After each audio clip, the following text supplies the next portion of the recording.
Started. Good afternoon, good morning, depending on where you are in our country.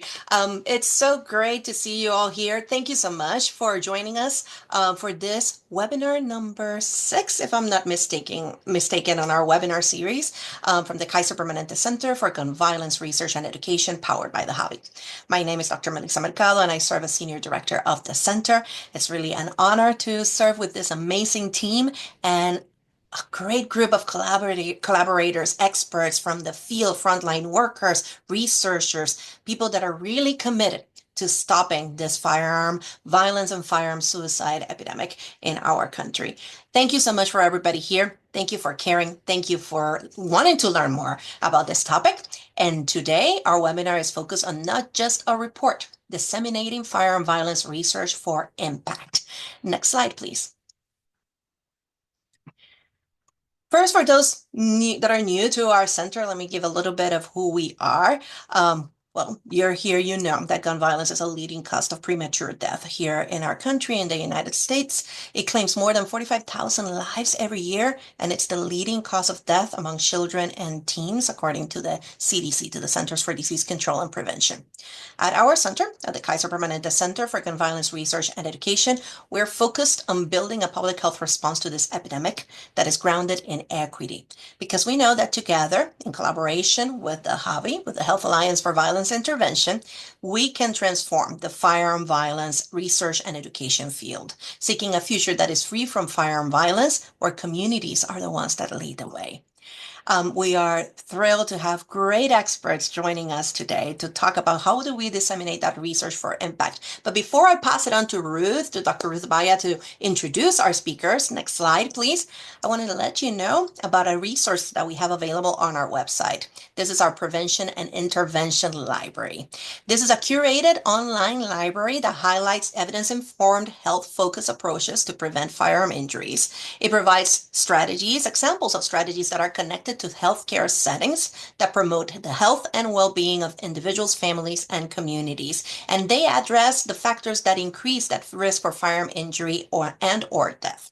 It is available free of charge. You can access it on our website at kpcenterforgunviolenceresearch.org/interventions. Ruth, passing it on to you. Thank you so much for being here. And let's have this wonderful webinar. Thank you, Melissa. Thank you all for joining. Very excited today to have the final webinar of this particular series. This webinar series was created specifically grounded in the center's mission to advance evidence-based, equity-driven, community-informed approaches to addressing violence. And it was driven with insight from our grantees and from people that had applied for KP Center grants, trying to understand where people wanted to gain additional knowledge or insight or hear from those who are on the front line doing research in these areas. And so these topics were really informed, we hope, we believe, by the field to really meet our mission around not just research, but also education. We wanted to support researchers and practitioners who are working around the country to reduce firearm violence. So that's our real purpose here. And we've been really thrilled with this webinar series so far. Next slide.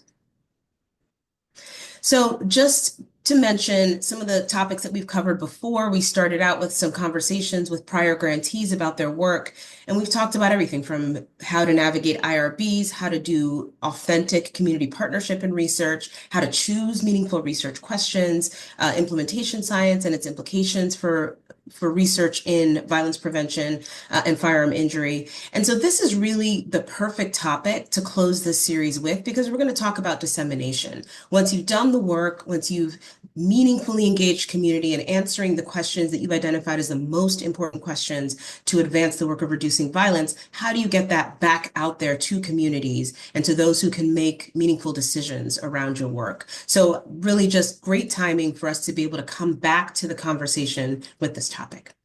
If you would like to watch the prior recordings, there's a QR code there on the KPC website. It's possible to watch all of these prior webinars, so I invite you to do that. Next slide.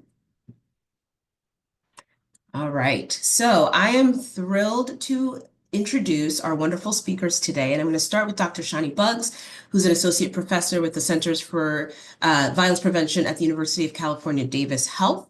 Her public health and health policy expertise includes structural and social drivers of violence and safety, firearm violence prevention, and community level violence intervention and prevention, transformative first response strategies, and comprehensive community safety.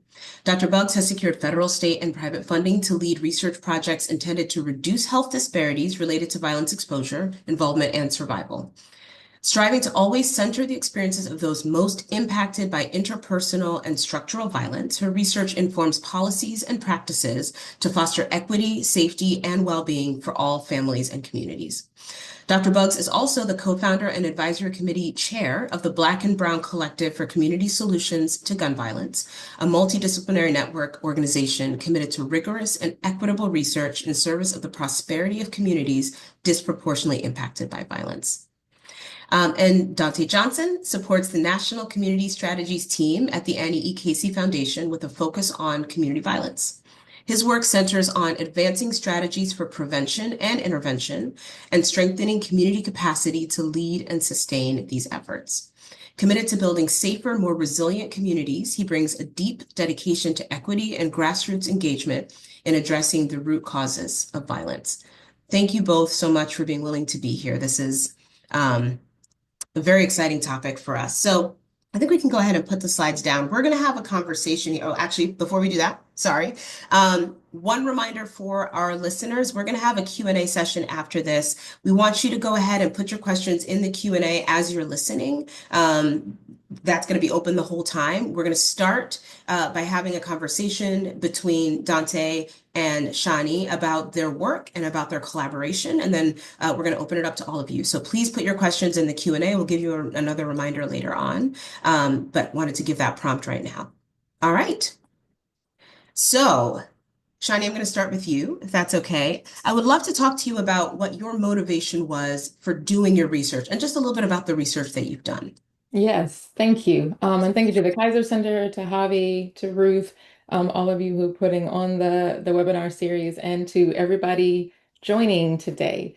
So this project was a long time in the making. The motivation for it really began when I was in graduate school in Baltimore. While I was there, I worked in the mayor's office. Um, Under the then Deputy Mayor of Emergency Management and Public Safety. And that office was responsible for all public safety efforts in Baltimore. And I was working to help coordinate the city's violent crime reduction strategy.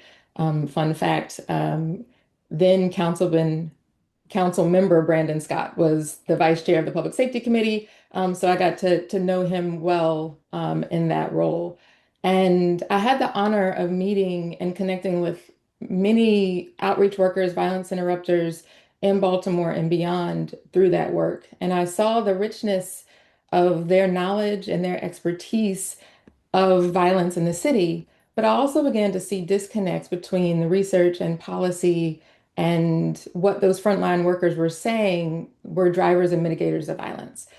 I know everybody here on this call knows all too well the many layers of harm and devastation that community violence, and particularly violence with a firearm, causes, and the many compounded ways that that harm and devastation systematically impacts, particularly Black and Brown communities across the country. But even with developments in research over the past several decades and especially in the past several years, we still have too little research and understanding and practice that's guided by the lived experiences of those on the front lines and those who are at the center of violence and all of the challenges that come with the complexity of that violence.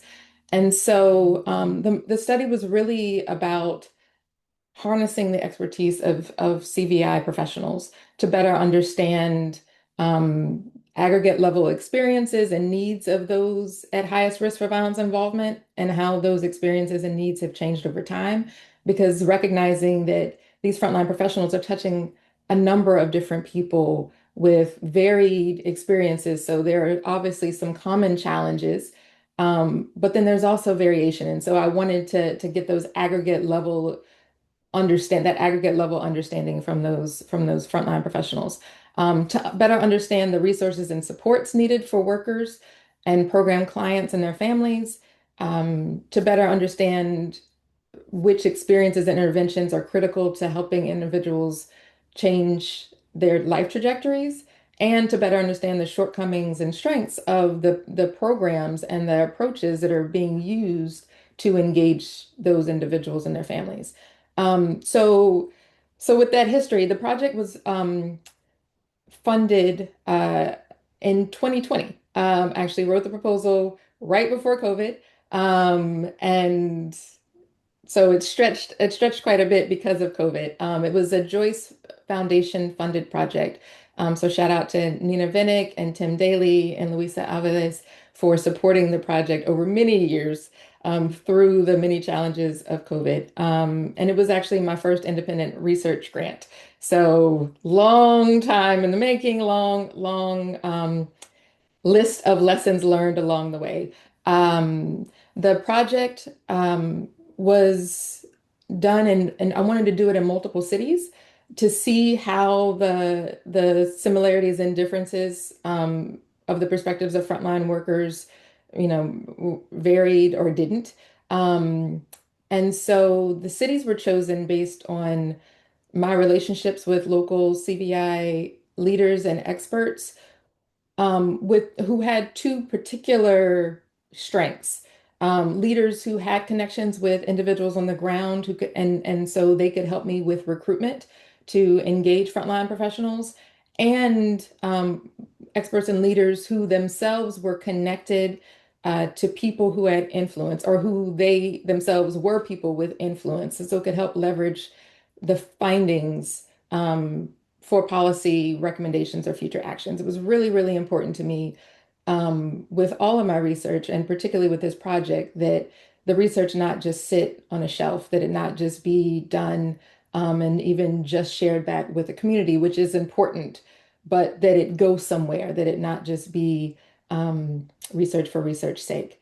And so the project, it started with interviews with experts in Chicago. Joyce Foundation sits in Chicago, the headquarters in Chicago, and their focus is primarily on Great Lakes region. Um, but also Chicago has incredible expertise in the CVI space and lots of research efforts there. So I didn't want to center the project in Chicago. I wanted to engage in cities that were more medium-sized and located around the country. So the project was conducted in Baltimore, in Milwaukee, and here and in Sacramento, where I am now home based. Um, and yeah, so I'll stop there, in terms of some of the background of the project. But I want to ask Dante to join us in this conversation, because Dante, I know you were part of this project first on the as a participant in the project. You were one of these experts that I connected with, on the ground in Baltimore, and I wanted to get your thoughts here about why did you say yes to me in the first place? Why did you agree to do this research? Thanks, Shani. So I also want to thank Kaiser and the Javi and this team for bringing this to like about the dissemination and how and the impacts of all of that. But when Shani I said yes because I had built a relationship with Shani and a few other researchers in the field, and it wasn't through research. It was about seeing Shani in spaces of community violence intervention when there wasn't no research going on. So she had became like a familiar face to me, but like I said, she wasn't there to do research. She was just happened to be at a conference or be at an event that was focused on the frontline work that was being done, and she was there naturally. She didn't have a pen and pad. She wasn't there, interviewing people and that kind of thing. And I got to know Shawnee and a couple of her partners, and just felt as though Baltimore needed to, in my time working on the front line in Baltimore before, my time here at the Casey Foundation, we seemed to be like on a little island. So it was like Baltimore, first replication of the curve violence model outside of Chicago. Um, but we were kind of insulated here to Baltimore. And I was unaware of what research really was. There was some research that had been done, through Hopkins, or the Bloomberg School of Public Health here in Baltimore that we would breeze through and just use like whatever the popular kind of, reporting from that was, or the positive, and got to see Shawnee's name in there. So when I finally got a chance to meet her, I was like, "Oh, I seen her name in a research paper out of Hopkins or whatever the case may be." So we built this relationship, and then when she came, she was like, she wanted to hear the perspective from the front line, and for me, um, in my leadership roles, I've always been the type of leader that wanted to make sure that if the staff was comfortable with talking out about their experiences, then let them kind of speak to the experience. So when she said she wanted to talk to the frontline workers, it was a no-brainer for me that, because for what I had seen, the research, little articles and things that I seen, they seem to lack some,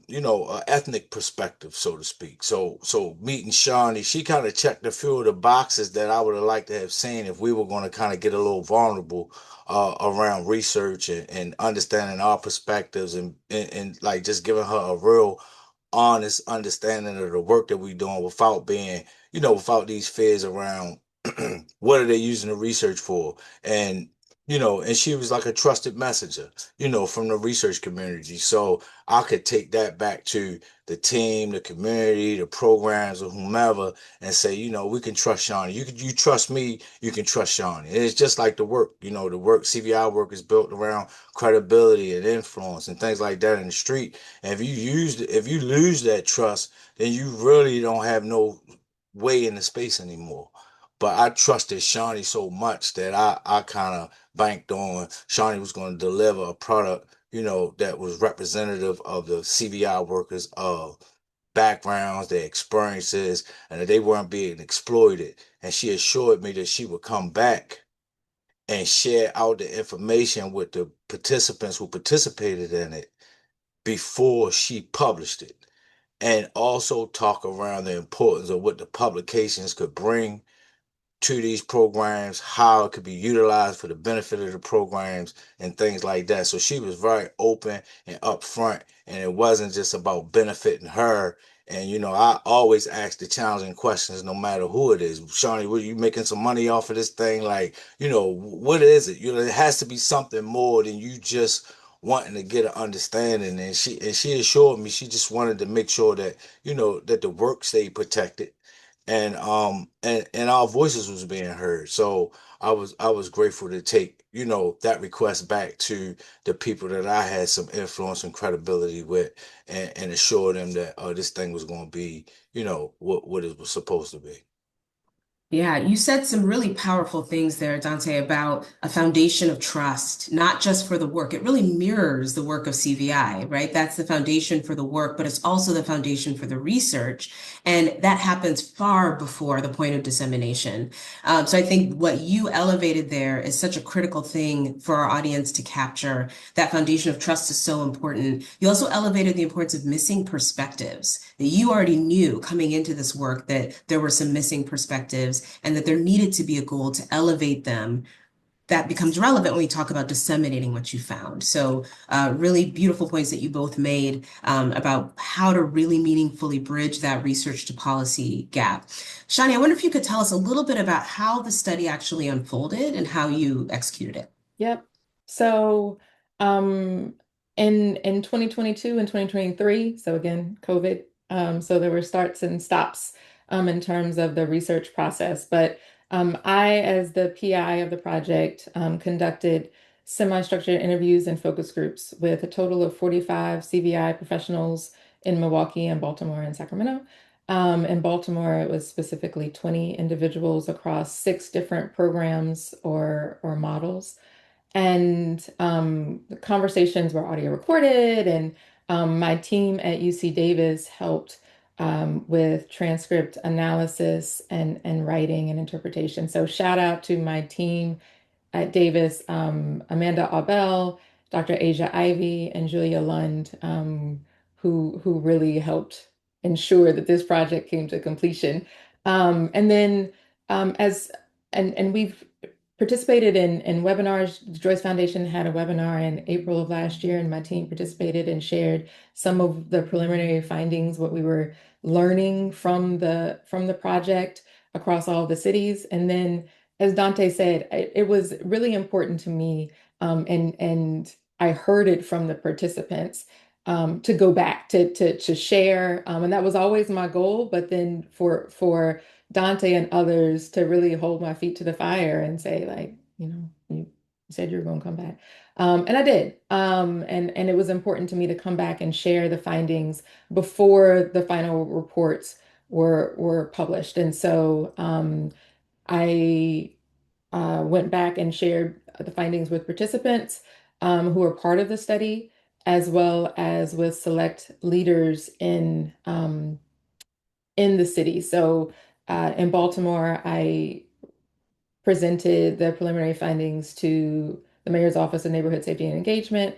And then Dante and I and other leaders in Baltimore went around, and I was able to have conversations with folks on the ground and talk about, again, this project took several years to complete. So I also wanted to hear how the findings resonated, and what was still relevant and how things had changed. City like Baltimore has seen incredible reductions in violence over time. And so I wanted to understand if the challenges were the same or not. Um, and so the project resulted in a lot of findings. It was over 30 hours of recordings, just in Baltimore alone. So lots of data. But we have completed the reports to the Joyce Foundation, city-specific reports, as well as two publications that Ruth is dropping in the chat. Um, I mentioned the Joyce Foundation webinar that took place in April of last year, and um, and then so that was all like dissemination part one, if you will, that we did sort of the typical peer-reviewed publications and webinars, and project reports, but it was also very important, as I've said, that the research not just stop there. And so, um, over this project period time, Dante had transitioned from being a frontline CVI leader to being at the Annie Casey Foundation. And Dante, and shout out to Tamika Perkins and Rod Martinez as well. They were interested in taking this research further, and in having a convening around CVI professionals. And so again, want to pull at Dante a little bit here, and ask, about, now that you were in this position at Casey, want to hear, what was the interest of the Annie Casey Foundation in continuing a conversation around this research and CVI practice. So as Shani said, she wanted to make sure that she kept her promise that she would share the work out to the participants that were part of the research, and that so we were trying to figure out, for a while, what was a good time for her to come back to Baltimore. We finally landed on like a date, and it was just about, I had just started my new job. It was just a few variables in play. We was just trying to figure out a date, how we get everybody on the same page while she was in town without feeling pressure, like that, like because we my whole thing is about, also, like, as each phase moved on, we still needed to be mindful of, like, the participants. Like, we can't just say, "Oh, you need to show up and talk to Shani because she want to talk to you." You understand what I'm saying? So we had to kind of be strategic and be equitable around, like, they out here doing this work. Like, they may have very well forgot about her. because again, like you said, it took a little time to come back to light. But at the same time, again, me being in position of credibility with the people that was a part of it, I was able to kind of convene at least the people that were there then and still here when she came back, that she wanted to talk about the research, and they were still very much, unbeknownst to me, they were still very much interested in knowing like whatever came of that report that Shani came for. And so we got the group together, and it was phenomenal. I'm pretty sure Shani met some more people that she hadn't known. She built some deeper relationships. There was some women, more women involved at the time when they came back, and they were impressed by seeing Shani in the position that she was in, and it was a beautiful thing when she came back, because we really literally like sat in the hood and sat amongst the workers, and really kind of like shared out like a real true perspective that they could understand like what this research was saying and how it was going to benefit like the work and the perspective of the work is, and that's always important. Like how our story is told, and who tells it is a very important thing for this work, because that's going to help sustain the work. So we were able to sit there with Shawnee, and I told her, come in your sneakers and your jeans, don't come dressed in no dress and all. But she knew all of this already. I mean, she had been to Baltimore, but I just wanted to, just kind of like go all in, and we sat and we did our thing. And after that, and she moved around the city a little bit with some of the other leaders, like she said. And but after all of that, and like she said, shout out to Tamika, who's the leader in my lane. Um, she was like, listen, let's go a little deeper. Let's convene the participants, the frontline workers, not necessarily just the participants, but the frontline workers space period in Baltimore, the CVI space period, and bring them into a convening so we can share this out in a holistic way, but also celebrate them at the same time.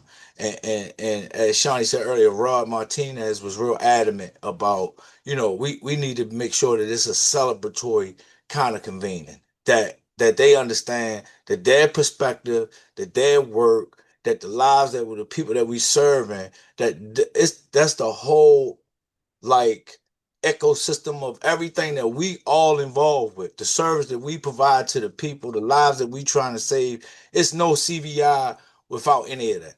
You understand what I'm saying? So, we needed to let them know that we was appreciative of it, and we was able to deliver on that.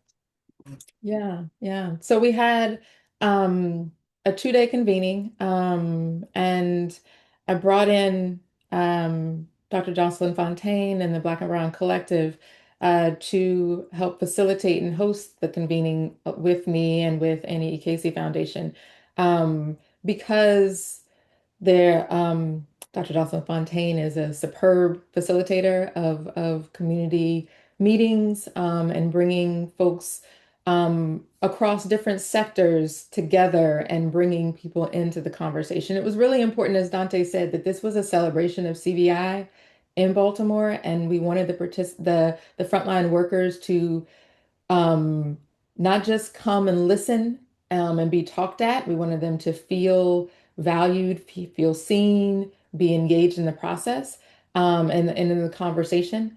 And we also wanted decision makers there. So we had um, leaders, the mayor, Brandon Scott, and leaders from Muncie were there. We had business leaders, we had CVI organization leaders, we had Annie E. Casey Foundation senior leadership there, as well as others across Casey, and local researchers. And it was important for me to ground my research in what was going on now in Baltimore as well. So making that connection between what I heard to what is happening now, and how it resonates. And so also included Dr. Brian Wade, who is a fellow in the Black and Brown Collective and who has done research in Baltimore, as well as Dr. Carla Tilchin, who is a researcher at Johns Hopkins and doing research in Baltimore with Safe Streets in particular. Because I wanted there to be a conversation, that again was connecting my research to their research and um, seeing what resonates. But then it was really important that the research conversation be accessible to everybody. And so with all of these findings that I had, the way that the conversation was really presented was like, here are the top themes that I heard frontline professionals say that, people need to know, and here's what they want us to do. And presented the findings in that way. And then over the course of a day and a half, we really had people engage with that research in that way and asking questions. Danté led small group breakout and facilitated conversation around, what resonates, what's missing, what else do we want to know, what else needs to be uplifted, who else should be in the room for these kinds of conversations. And so the research for my project really provided a foundation for the conversation, but we wanted it to go further than just here's what Shani heard, here's what Shani learned, period. And as Dante said, it was a beautiful convening. We also incentivized participation, so I think that's really important. The frontline workers were provided incentive for being there, for showing up, for sharing and engaging. And that is critical because we're asking people to, just as in the research project and the process, and they were incentivized to participate in the research process and share their expertise and their time with me. It was important to also incentivize their participation in this conversation. But that wasn't the sole motivation for their engagement. And they really engaged, they really participated.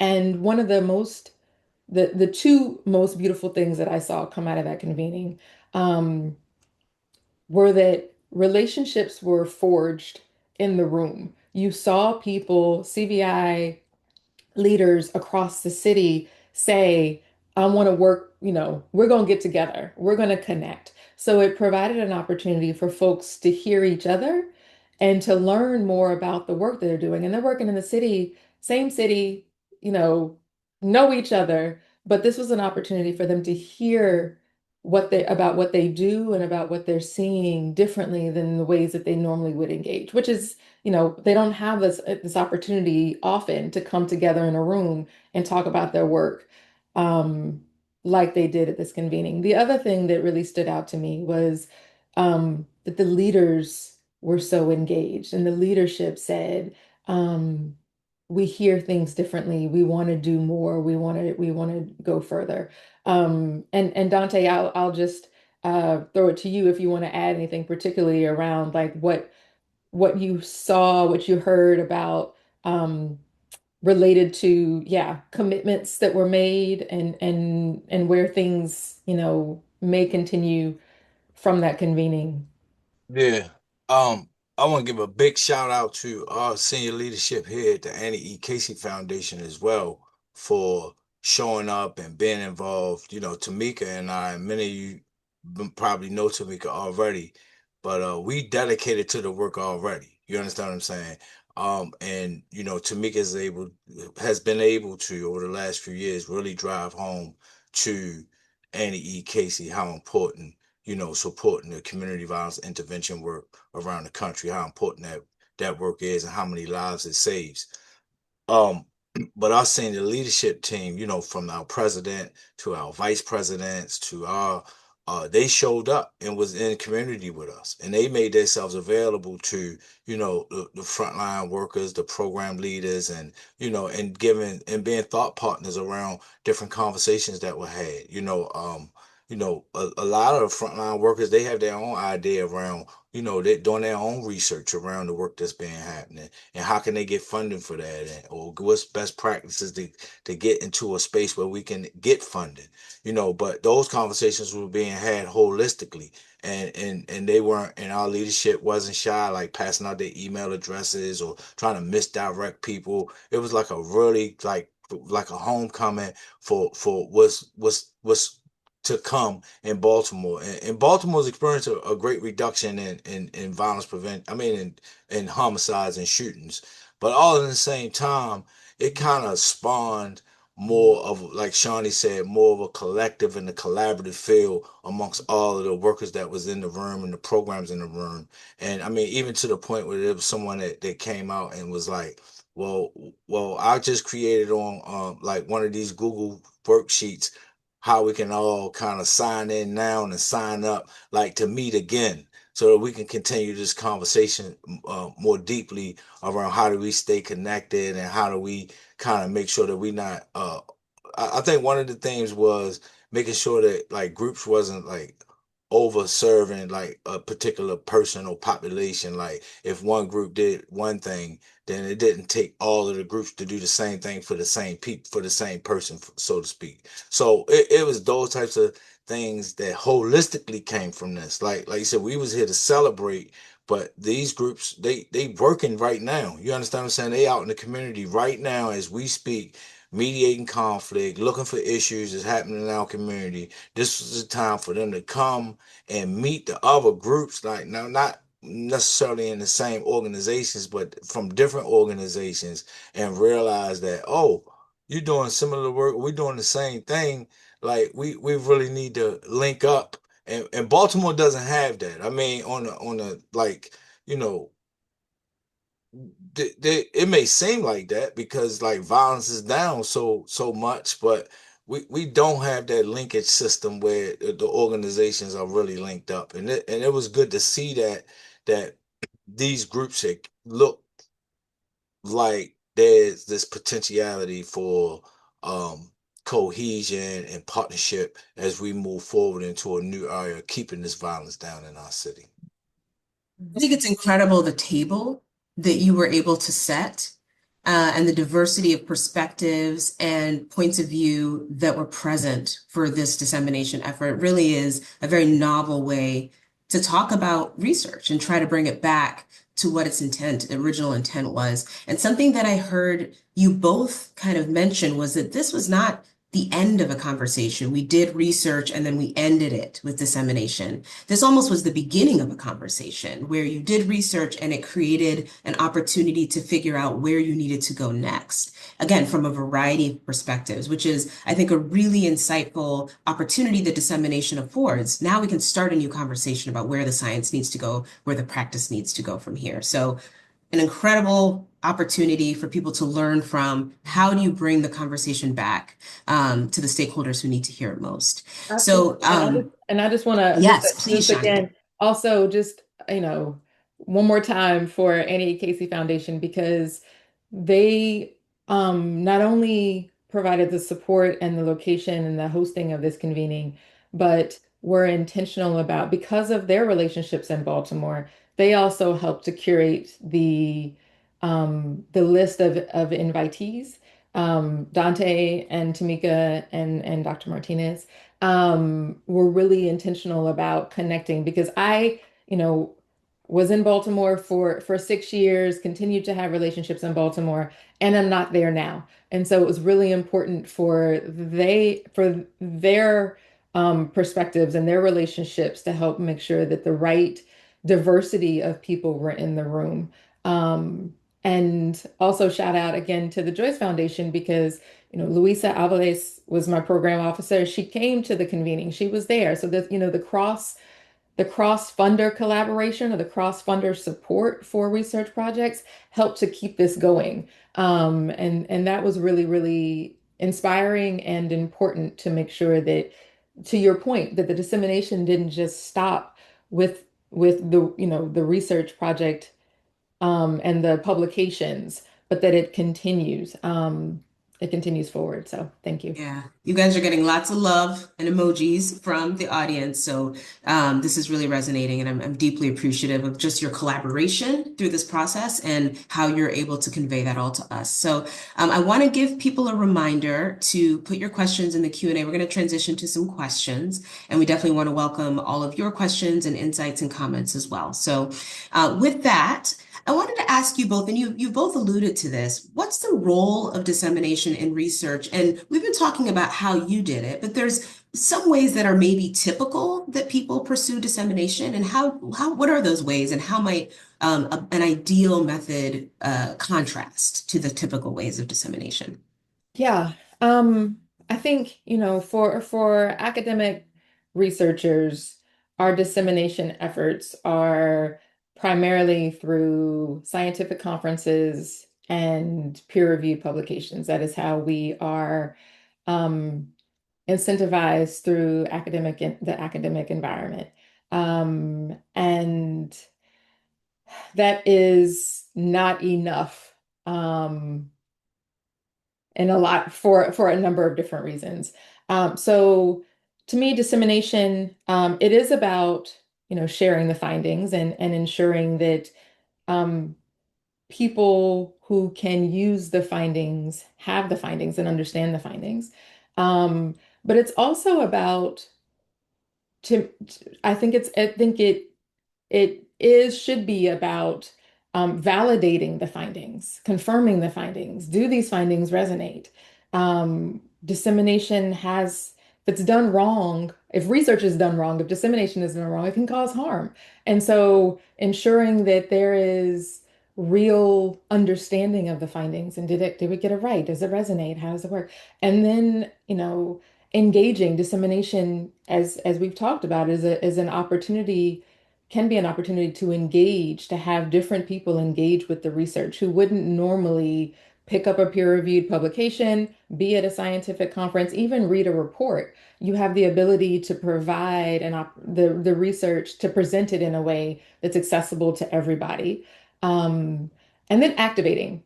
Dissemination should activate what comes next. How can this research then be used to inform policy, inform practice, inform future research?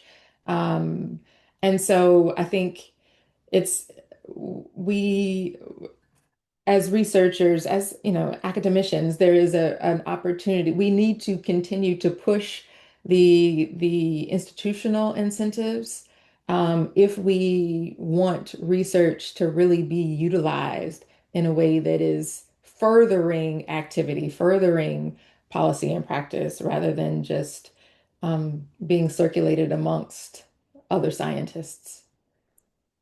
Yeah, I want to underscore a new definition for dissemination, which is making sure that those who can use the findings have and understand the findings. And that understand piece is really nuanced, because understanding it means engaging with it honestly, with the right stakeholders in the room. So that's really powerful.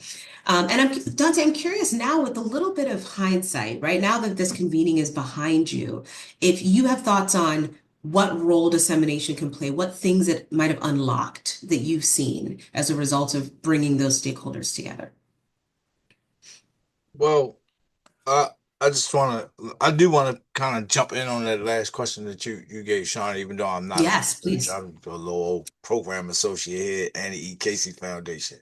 But there's been times doing the program work on the program side, um, that some of the work that we were doing was being researched, and a lot of times the work that we do in the city, the particular areas that we work in, those are kind of determined by like outlines and boundaries that the work is going to be kind of implemented in. So the implementation area, and you know, to understand that you would need to really talk to, like, you could look at a map and kind of see it, but like where does it like physically stop? Like you had to be in community, you had to be on the ground and to understand, like, we stop right here at this line right here, and we handle all of the conflict or the community issues. We handle that inside from this line to this line. Like there's stakes in the ground, so to speak, right? And if a researcher doesn't really understand that, and they looking at another maybe map or whatever information they've been given by another authority that's unbeknownst to the program staff that's actually doing the work, then they may very well miss the stake in the ground because it's an invisible stake, and they may start factoring some of their evaluation and their research for some another area that's outside of what this team is being held accountable for, or you understand what I'm saying, right? Y'all understand like this boundary. And then they do this research, and the research determines that outside of what we kind of been our focus area, but they counting something against that, right? But they never ever showed up at the office to talk to the staff, the leadership at the office, and the community. They just was working, like I said, at a different level, and then they released a report. And like the report is talking about the actual footwork that's happening in the community. Now this report is disseminated. And the leader, a worker, a frontline staff, or outreach worker, with whomever, they find a report some kind of way, because it wasn't given to them like to study or benefit like the work that they're being done. But then it's kind of uncovered like through the internet or through a journal or whatever the case may be. But it's found, and this report is talking about the work, the actual work that this team is doing, and they've never met this person, they've never seen this person, but the person is actually writing this report. That's very harmful and it's very disheartening, and it builds a level of distrust with the research community, just like historically has been done with black and brown people forever. You understand what I'm saying? Especially in a city like Baltimore that I can speak about, right? So you have to be careful that, even when you sign a contract to be a researcher or do evaluation for a government, a hospital, or whomever, like the work is coming from, that you as the researcher have to be specific that you want to work, because you don't want to misrepresent people. And it's probably some of your duty to make sure that you're not misrepresented and that is not included in your scope of work, that you should advocate that it does be included in your scope of work, that the people that you're going to be researching with or on, that they are included in something like how Shani has demonstrated, that maybe some of that scope needs to be, you need to advocate so that at the end of the day, that you're sure that there's no harm that's going to become out of this. And it's really, it should be up to the researchers to ensure that their end result, whatever the scope may start out to be, that they have enough courage to kind of push back when it's not in there, to really get it included in there so they won't cause the harm. Yeah, so I love the word courage. I feel like you were also referencing humility. And I love that you elevated the history, right? The research happens in a context, and you can't know what you don't know. So there's so much necessary humility to show up and start to ask questions and know whether or not you have the complete answer and be able to search that out with those who are from and in and working in the communities that are doing the work in the first place. So I really appreciate you elevating that. Yeah. I'm wondering if you mentioned how dissemination can do harm, and I wonder, Danté, maybe starting with you, you mentioned one way that can happen. What are some ways that we may not be thinking about that dissemination can do harm, but it can in fact do harm? And what does that look like, and how can we be more cognizant of that?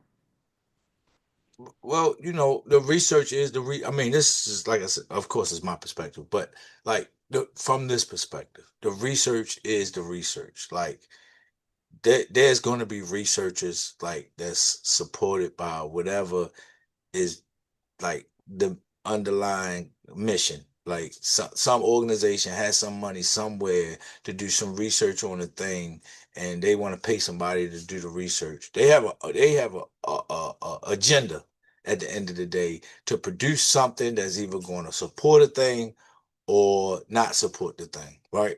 And so you some of that you can't control. You might not ever see the ones that don't support it, but the ones that do support it, you very well need to make sure that the researchers get into, the people being researched at the end of the day. That's all I can keep saying is that, you have to be strategic and mindful and real about, like, um if this if there's a negative thing that's coming out of this research, how do we soften the blow?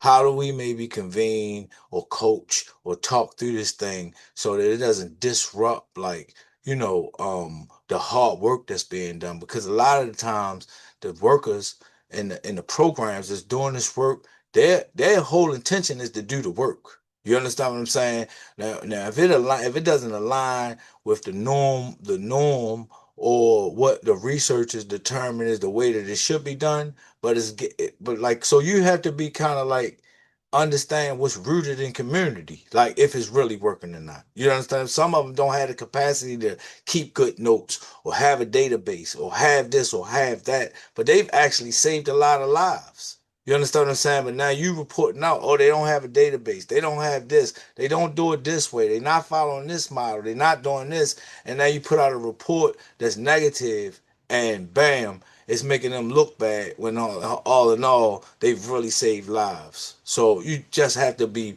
mindful and educated on what these groups are doing, and it's not easy to do.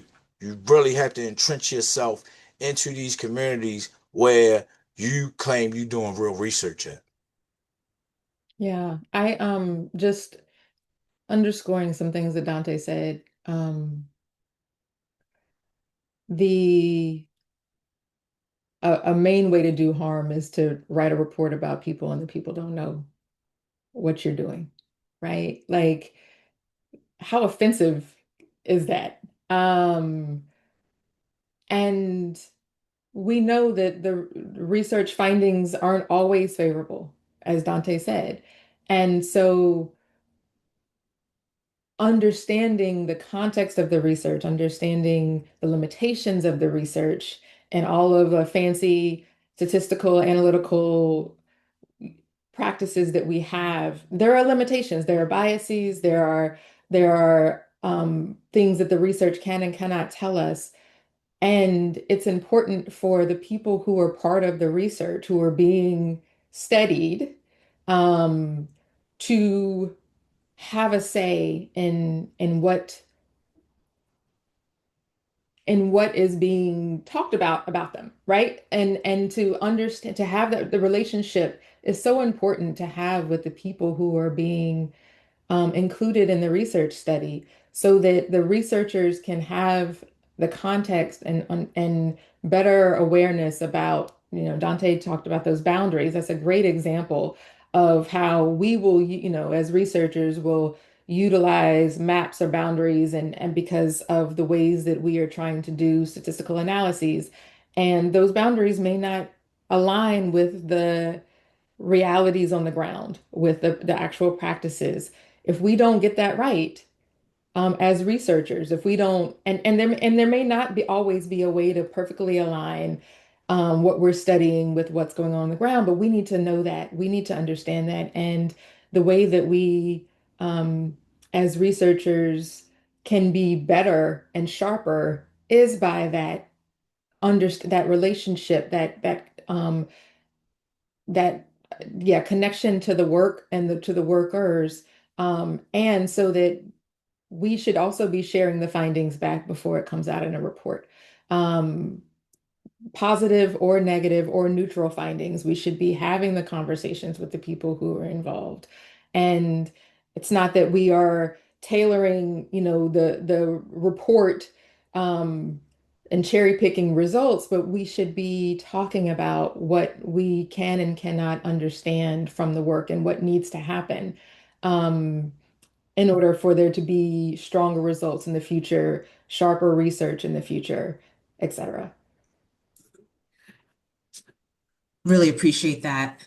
I wonder if both of you could just take a moment to give some advice to someone who might be at any stage, might be just embarking on a new research project, or might be at the point where they actually already did it and would like to think about how to thoughtfully disseminate those results. What's a first step to minimize harm, get the right stakeholders in the room, make sure that their work actually addresses the research to policy gap? What are some ways that they can meaningfully just take that first next step towards responsible dissemination? It's a great question. I think the conversation has to happen with the people who are part of the research project. Um, what do they want to see? What would be beneficial to them? And that can also be a conversation um, with a funder. With if it's a a government funder, then there are limitations and restrictions. Like you've already signed a contract. You've said what you're going to do. It is what it is. But in the case of this project, my relationships with private foundations allowed for the project to continue even when the project itself was done. And so having those conversations with both the people who were involved in the research and people who could help set a stage for convening, who are interested in furthering the research, I think is a really important first step. But yeah, that conversation with folks about what do you want to see? Here's the project, here's the research. What do you want to learn? What do you want to know about it? How can it benefit you and your work? Thank you for that. Dante, any thoughts on that? How might you advise folks on the call to take a first step towards responsible dissemination? Um, I just would just encourage people just to continue to ask yourself your why. Like, why am I doing this? Like, really? And there may be a check for you on the other end. There may be some notoriety or credibility that you posted in this journal or whatever the case may be as a researcher. I don't know like what motivates researchers at the end of the day. I know what motivate and here's another clear example of trust and understanding. I know what motivates Shani, and she a researcher. You understand what I'm saying? Because we've been able to sit and talk outside of research, but just building relationships of why this is important to her. You understand what I'm saying? So that's a level of trust that I know when she show up, she already understand her why. So but for upcoming researchers, understand your why. Is it for a check? Then if it's for a check, move in that kind of way. But don't come around like the work and act like you here for something else. Like be transparent, be real about why you here.